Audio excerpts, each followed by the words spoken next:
కదా. అలాంటప్పుడు అంత పెద్ద ప్రోటోకాల్ ఉన్న ప్రైమ్ మినిస్టర్ గారు వస్తున్నప్పుడు ఎలక్షన్ కమిషన్ ఎందుకు రెస్పాండ్ అవ్వలేదు? పోలీసులు ఇలా ఉంటే వెంటనే చర్య తీసుకోవాల్సిందిగా ఎందుకు తీసుకోలేదు?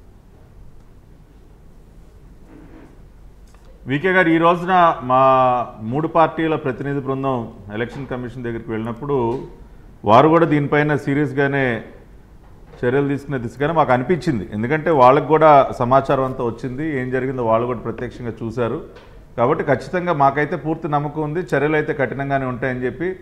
ఎందుకంటే ఈ రోజునే బెంగాల్ డీజీపీని మార్చారు, 6 రాష్ట్రాల హోమ్ సెక్రటరీలను కూడా మార్చడం జరిగింది. కాబట్టి ఖచ్చితంగా ఆంధ్రప్రదేశ్లో కూడా ఈ టాప్ బ్రాస్ ఎవరైతే ఉన్నారో, అది డీజీపీ కానివ్వండి, లేదంటే హోమ్ సెక్రటరీ కానివ్వండి, లేదంటే ఇటు ఐఏఎస్లకు సంబంధించి చీఫ్ సెక్రటరీ కానివ్వండి, వీరందరూ కూడా ప్రస్తుతం పూర్తిగా తాడేపల్లి కొంపకి సరెండర్ అయిపోయినటువంటి అధికారులు వీళ్ళందరూ కూడా. కాబట్టి ఖచ్చితంగా వీళ్ళందరినీ మారిస్తేనే స్వేచ్ఛాయుతంగా, అంటే స్వేచ్ఛగా ఎన్నికలు జరిగేటటువంటి అవకాశం ఉంటుంది. ఇది ఇటువంటి సంఘటనలు పునరావృతం కాకుండా మళ్ళీ మనకి ఇటువంటి ఇబ్బందులు లేకుండా ఉంటుంది. ఇంకొకటి వికే గారు, నిన్న ఇప్పుడు జనం మనం ప్రత్యక్షంగా చూస్తూ ఉన్నాం. మేమేమి నిన్న చిలకలూరుపేట దగ్గర జరిగినటువంటి మా సభా ప్రాంగణంలో వికే గారు మీరు అబ్జర్వ్ చేశారో లేదో, మేము ఎక్కడా గ్రీన్ మ్యాట్ లేలేదండి, మేము ఎక్కడా కూడా గ్రీన్ కార్పెట్ లేలా, మేమేమి గ్రాఫిక్స్ చేయలా, డ్రోన్స్ కూడా అవసరం లేదు.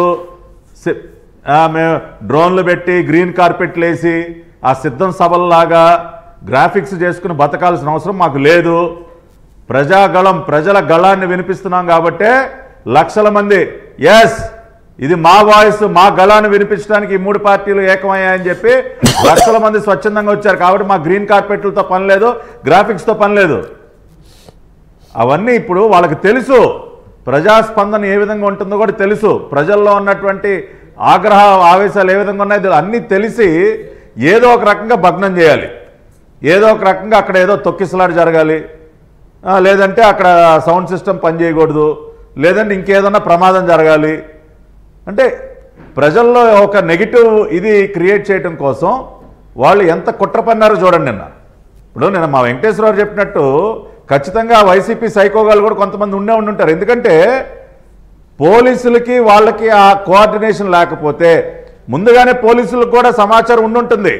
ఈ వైసీపీ సైకో బ్యాచ్ పలానా గ్యాలరీలోకి వస్తారు, పలానా విధంగా అక్కడ జరుగుతుంది. లేదంటే చూస్తూ ఎందుకు కూర్చుంటారు సార్? చూస్తూ కూర్చుంటారు చెప్పండి. పవన్ కళ్యాణ్ గారు మాట్లాడేటప్పుడు మొదటిసారి అంతరాయం జరిగినప్పుడు బుద్ధున్నాడు ఎవడైనా, బుద్ధున్న ఆఫీసర్ ఎవడైనా ఇమ్మీడియట్గా అక్కడికి వెళ్ళి అక్కడ ఉన్నటువంటి వారిని అదుపు చేసే ప్రయత్నం చేస్తారు. చెయ్యలేదు అంటే మా వెంకటేశ్వరరావు చెప్పినట్టు అక్కడ వైసీపీ సైకోగాళ్ళు ఉండుంటారు, వీళ్ళకు కూడా తెలిసే ఉండుంటుంది. ఆ పలానా గ్యాలరీలోకి వైసీపీ సైకో బ్యాచ్ వస్తారు, మనం చూస్తూ కూర్చోవాలి, వాళ్ళు తోపులాట క్రియేట్ చేస్తారు, సౌండ్ సిస్టమ్ మీద పడతారు, సౌండ్ ఆగిపోతుంది, పవర్ కట్ అయిపోతుంది, కానీ మనం మాత్రం అడుగు ముందుకేయకూడదు. ఇవన్నీ కుట్రలో భాగంగానే జరుగుంటాయి. లేదంటే నాకు తెలిసి ప్రధానమంత్రి వేదిక మీద నుంచునున్నప్పుడు చిన్న తొక్కిసలాట ఏదైనా జరిగినా కూడా ఇమ్మీడియట్గా విత్ ఇన్ సెకండ్స్ అక్కడికి వెళ్ళిపోవాలి సార్. అయినా ఎంత బరి తెగించి అక్కడ చూస్తూ కూర్చున్నారండి.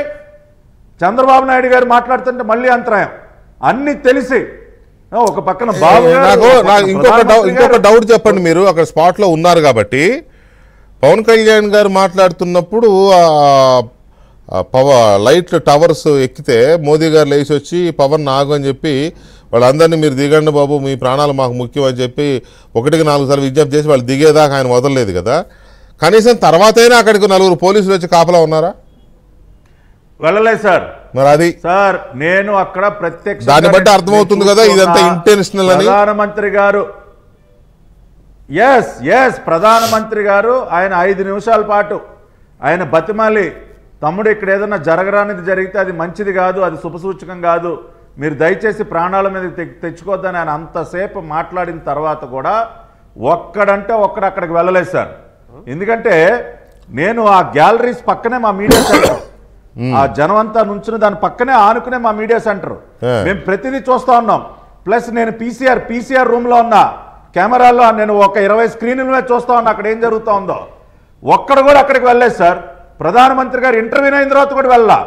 పవన్ కళ్యాణ్ గారు మాట్లాడుతున్నప్పుడు జనం తోపులాట ఆ సౌండ్ బాక్స్ దగ్గర ఆ పుష్ అంతా తొక్కిసలాట జరిగినప్పుడు కూడా ఒక్కడు కూడా వెళ్ళా. మాకు అర్థం కాలా ఇదేంటి అసలు ప్రధానమంత్రి గారు చెప్తున్నా కూడా ఒక్క పోలీసోడు కూడా వెళ్ళడేంటని చెప్పి అసలు మా ఎవరికి అక్కడేం అర్థం కాలే. ఒక అరగంట సేపు మొత్తం వదిలేశారు సార్. నిజంగా కూడా మా భగవంతుడు, మా వెంకటేశ్వరరావు అన్నట్టు ఆ భగవంతుడు నిజంగా మా పక్షాన ఉన్నాడు కాబట్టి నిన్న అక్కడ జరగరాంది ఏం జరగలేదు సార్. లేదంటే అసలు ఆ డీ సర్కిల్లోకి రావటం ఏంటి? అక్కడ ప్రతి ఒక్కడు ఇప్పుడు అక్కడ రేంజ్ ఐజీ పాలరాజు అక్కడే ఉన్నాడు, ఎస్పీ అక్కడే కూర్చుని ఉన్నాడు డాయస్ దగ్గర, ఐజీలు, ఎస్పీలు, డిఎస్పీలు అంతమంది ఉండి అక్కడ ప్రేక్షకులాగా ఉన్నారంటే కుట్ర కాకపోతే ఇంకేంటి వీకే గారు? ఇది 100% కుట్ర. ఏదో ఒక రకంగా సభని భగ్నం చేయాలనుకున్నారు. ప్రధానమంత్రి గారు అక్కడ ఉన్నారని తెలిసి కూడా ఇటువంటి కుట్రకు పాల్పడ్డారంటే వీళ్ళని ఒక్క నిమిషం కూడా ఆ పోస్టుల్లో ఉంచకూడదు వీకే గారు. తక్షణం వాళ్ళని తొలగించాలి. అందుకనే మేము ఇమ్మీడియట్గా వాళ్ళు వెళ్ళాము. ఖచ్చితంగా మళ్ళీ రేపు సెంట్రల్ ఎలక్షన్ కమిషన్ దృష్టికి కూడా మేము తీసుకెళ్తాం.